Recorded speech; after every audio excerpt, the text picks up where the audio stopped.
Welcome to the Gary DeMar blogcast. This audio is brought to you by Canon Press.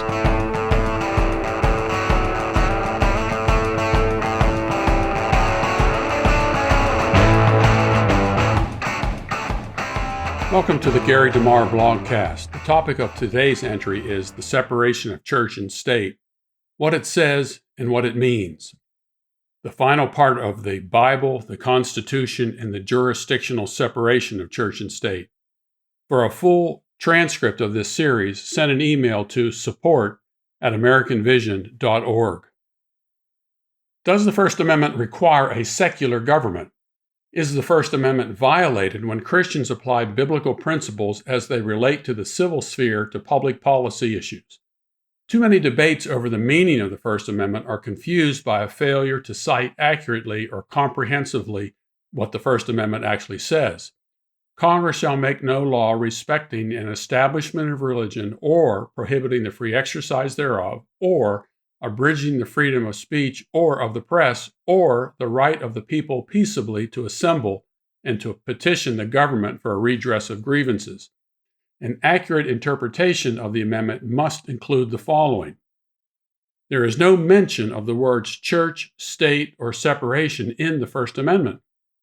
Included in the amendment are additional rights which relate to the free exercise of religion, the right to talk about religion, freedom of speech, the right to publish religious works, freedom of the press, the right of people to worship publicly, either individually or in groups, freedom of assembly, and the right to petition the government when it goes beyond its delegated constitutional authority in these areas, the right of political involvement.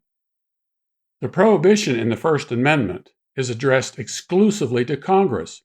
Individual states and governmental institutions, for example, public schools, capitol buildings, steps of religious displays, national parks, etc., are not included in the amendment's prohibition.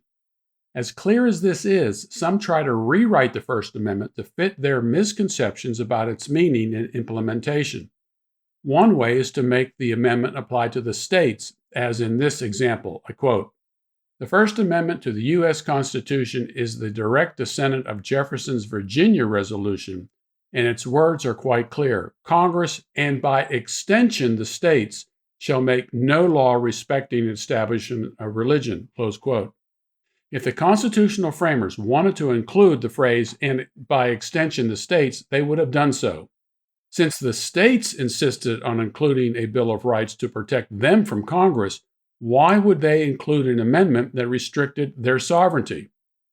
There is no mention of a freedom from religion in the First Amendment. The First Amendment offers no support of a position that would outlaw religion just because it exists or offends those of a different religion or those who have no religion at all. There is a second part to the religion clause of the First Amendment that states that Congress cannot prohibit the free exercise thereof. In a June 19, 2000 ruling by the Supreme Court, the majority of justices outlawed student-led prayer at high school sporting events. For example, a teacher of political science and constitutional law at Agnes Scott College in Decatur, Georgia, in support of the court's decision, never quotes the clause that mandates that there can be no prohibition of the free exercise of religion. With so much debate, how does anyone know what the First Amendment means? An interpreter of any document as important as the Constitution must consider the historical circumstances that led to its formation, the vocabulary of the period, documents of similar construction, the political views of the authors, the prevailing religious worldview, and the intended audience. With these points in mind, it would be wise, therefore, to follow the method suggested by Thomas Jefferson in understanding the original meaning of any document, including the First Amendment. I quote, "On every question of construction, carry ourselves back to the time when the Constitution was adopted. Recollect the spirit manifested in the debates, and instead of trying what meaning may be squeezed out of the text or invented against it, conform to the probable one in which it was passed," close quote. James Wilson, one of the only 6 men who signed both the Declaration of Independence and the Constitution, and who also served on the Supreme Court, offered similar advice. I quote, "The first and governing maxim in the interpretation of a statute is to discover the meaning of those who made it. As Oliver Wendell Holmes put it, a page of history is worth a volume of logic. So what is the First Amendment's history? So with this brief introduction, let's look at the history behind this much referred to but often misquoted, misunderstood, and misapplied amendment. When the Constitution was sent to the states for ratification, there was fear that the new national government had too much power. It was then proposed that additional prohibitions should be listed in the Constitution to restrict further the national government's power and authority.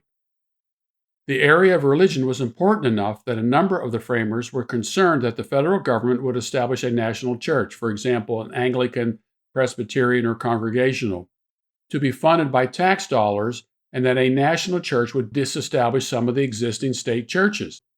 So then, the First Amendment was designed to protect the states against the national, that is, the federal government. The amendment was not designed to disestablish the Christian religion as it found expression in the state constitutions or anywhere else. Justice Joseph Story, a Supreme Court justice of the 19th century, offers the following commentary on the amendment's original meaning. I quote, "The real object of the First Amendment was not to countenance, much less to advance, the religion of Islam or Judaism or infidelity by prostrating Christianity, but to exclude all rivalry among Christian denominations and to prevent any national ecclesiastical establishment which would give to an hierarchy the exclusive patronage of the national government." Close quote. Story shows the amendment's purpose was to exclude all rivalry among Christian denominations. This assessment presupposes that Christianity was the accepted religion of the colonies, but that no single sect or denomination should be mandated by law. The amendment was to keep Congress from interfering with the business of the states. The Establishment Clause. The restriction outlined in the First Amendment only applies to Congress. Congress shall make no law.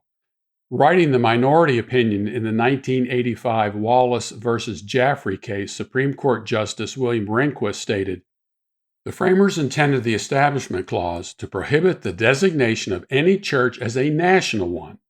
The clause was also designed to stop the federal government from asserting a preference for one religious denomination or sect over others." If the amendment had been constructed to remove religion from having an impact on civil governmental issues, then it would seem rather strange that on September 24, 1789, the same day that it approved the First Amendment, Congress called on President Washington to proclaim a national day of prayer and thanksgiving, which read, "That a joint committee of both houses be directed to wait upon the President of the United States to request that he would recommend to the people of the United States a day of public thanksgiving and prayer, to be observed by acknowledging with grateful hearts the many signal favors of Almighty God, especially by affording them an opportunity peaceably to establish a constitution of government for their safety and happiness." Close quote. This proclamation acknowledges the many signal favors of Almighty God, especially by affording them an opportunity peaceably to establish a constitution of government for their safety and happiness. It's beyond laughable that a group of men who supposedly just separated religion from government at all levels would then thank God for excluding him from the newly formed civil government. This resolution uses devoutly religious language to acknowledge that they would not even have a government without God's blessing. The origin of the separation between church and state language has a long history. The reformer Martin Luther wrote of a paper wall between the spiritual estate and the temporal estate.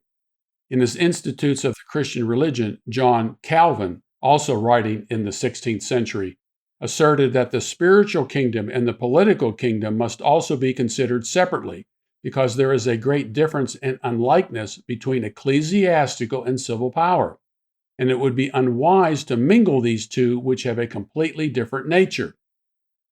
Connecticut Anglican divine and theologian Richard Hooker described walls of separation between the church and the commonwealth in his Of the Laws of Ecclesiastical Polity. While no one can be sure whether Jefferson borrowed the phrase from Hooker, we do know that Jefferson owned a copy of Ecclesiastical Polity, and it was among the volumes he sold to the Library of Congress. The phrase was also used by Roger Williams, the founder of Rhode Island, as well as the Scottish schoolmaster James Berg. The most noted reference, however, is a letter that Thomas Jefferson wrote to a group of Baptist pastors in Danbury, Connecticut in 1802. In that letter, he wrote the following: "Believing with you that religion is a matter which lies solely between man and his God, that he owes account to none other for faith or his worship, that the legislative powers of government reach actions only and not opinions, I contemplate with sovereign reverence that act of the whole American people which declared that their legislature should make no law respecting an establishment of religion or prohibiting the free exercise thereof, thus building a wall of separation between church and state." Close quote. Jefferson had no hand in the drafting of the Constitution or the Bill of Rights. He was in France at the time. While Jefferson's opinions are instructive and written more than a decade after the drafting of the First Amendment, they remain opinions. His personal correspondence, even as president, has no legal standing. In addition, Jefferson's use of the phrase separation between church and state is a mere metaphor too vague to support any theory of the Establishment Clause, one expert writes.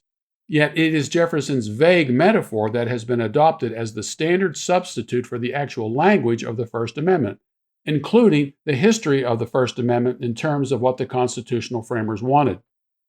While Jefferson used the phrase in his letter to the Danbury Baptist Association, it was not found in any legal opinion until 1947, when Justice Hugo Black used it to address the problem of parochial school transportation in Everson versus Board of Education. While Americans did not want the system of government that was operating in Europe, they also didn't want a secular government. When he was governor of Virginia, Jefferson readily issued proclamations declaring days of public and solemn thanksgiving and prayer to Almighty God. Jefferson's Virginia bill for punishing disturbers of religious worship and Sabbath breakers was introduced by James Madison in the Virginia Assembly in 1785 and became law in 1786. As president, Jefferson included a prayer in each of his two inaugural addresses. He signed bills appropriating money for chaplains in Congress and the armed services, and signed the Articles of War, which not only provided for chaplains, but also earnestly recommended to all officers and soldiers diligently to attend divine services. Jefferson advocated that the tax-supported College of William and Mary maintain, and I'm quoting, "a perpetual mission among the Indian tribes, which included the instruction of the principles of Christianity."